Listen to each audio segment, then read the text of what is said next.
of you, during your time in government, were there violations of these mitigation agreements? Just yes or no?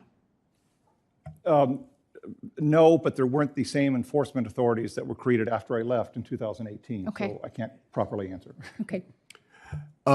There were violations that we noticed when I was there, just like Kevin said, that some of this has become tougher over time, but they have been violation of the agreements, and usually they were worked out through mechanisms of, they weren't egregious violations is probably the best way. There were violations and there are things that happen that are just mistakes, right? And so the parties usually would work that out with the agency that was in charge, who would report it back to the overall CFIUS committee to make sure that everybody was aware. Hey everyone, welcome back to the channel.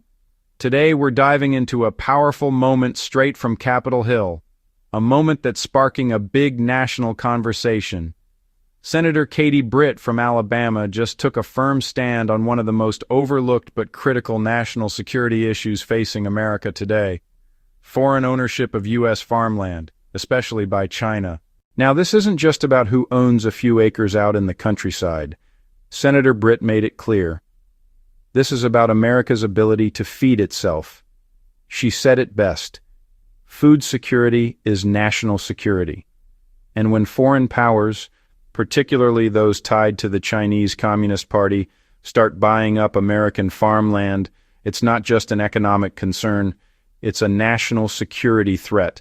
Don't forget to like, share, and subscribe for more deep dives. Senator Britt of Alabama is recognized. Thank you, Mr. Chairman, and thank you, gentlemen, for being with us today.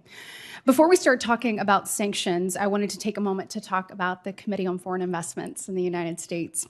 In 2021, the U.S. Department of Agriculture noted that foreign investors now owned over 40 million acres of our farmland. This has occurred since 2015 at a tune of about 2.2 million acres a year. I've heard from many Alabamians as I've traveled across the state, and this is a concern for them, specifically the Chinese Communist Party and their willingness and their efforts and deliberate and intentional attempts to buy up fertile U.S. farmland. I believe food security is national security. Food security is economic security. So I believe that 1 acre of our farmland owned by the Chinese Communist Party is 1 acre too many. Additionally, I think there's another layer of national security concerns that we're allowing China to buy up farmland near our military installations. It is completely and totally unacceptable. So my question, Mr. Lowry, for you as a former chair of CFIUS, when it comes to ensuring we have a strong agriculture voice at the table when these decisions are being made, do you agree that it's reasonable that the Secretary of Agriculture should be involved as a member of CFIUS? I think it is totally reasonable, yes. And as I mentioned earlier, if the CFIUS needed to bring in agriculture right now, they can do it on an ad hoc basis. But to the point that you've made and a number of senators have made, it sounds to me like this probably should be looked at in a more systematic way. Yes, we need a permanent seat at the table because it is absolutely unacceptable. When you look, I believe, probably say with great confidence that the Chinese Communist Party is not allowing the United States of America to buy up their farmland, particularly near their military installations. So on that line of questioning, under CFIUS, it's almost always national security agreements. They're issued instead of outright blocking foreign companies from acquiring U.S. companies or engaging in transactions that are assessed to have these national security implications. We issue these agreements first. And my question to you is how does CFIUS enforce a national security agreement? And what are the consequences for failing to adhere to the terms of those agreements?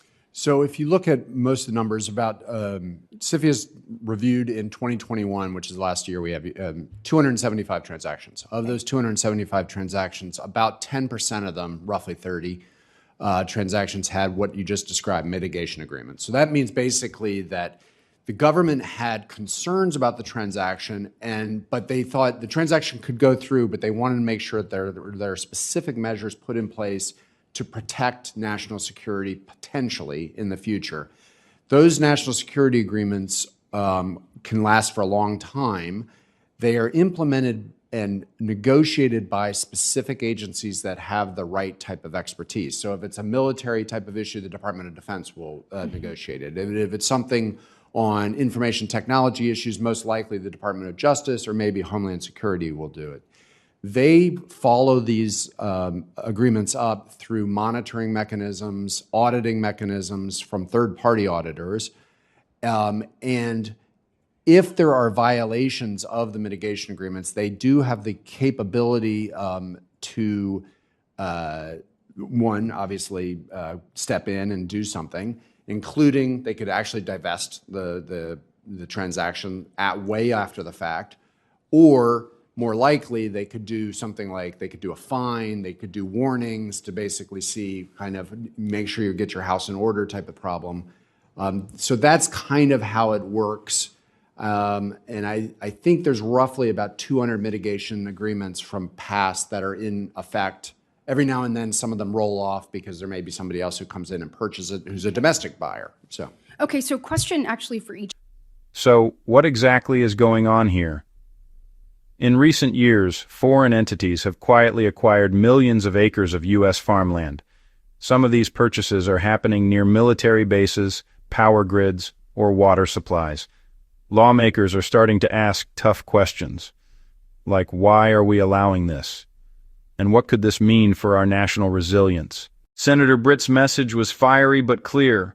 America cannot afford to lose control over its own land. She called on Congress and regulators to draw a line, to protect America's food production, supply chains, and ultimately, its sovereignty. And think about it. National security isn't just about missiles, tanks, or borders. It's also about the soil beneath our feet. If foreign governments can control where our food is grown and how it's distributed, that gives them leverage over us in ways we can't ignore.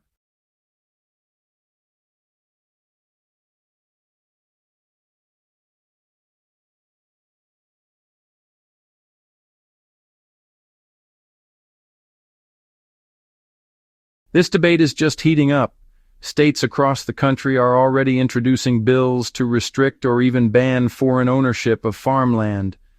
But the question remains, how far should America go to protect its land and its people? Should the U.S. ban foreign ownership of farmland altogether, or is there a balance that can be struck? Drop your thoughts in the comments. I want to hear where you stand on this one. And as always, if you found this video insightful, don't forget to like, share, and subscribe for more deep dives into the real issues shaping America's future.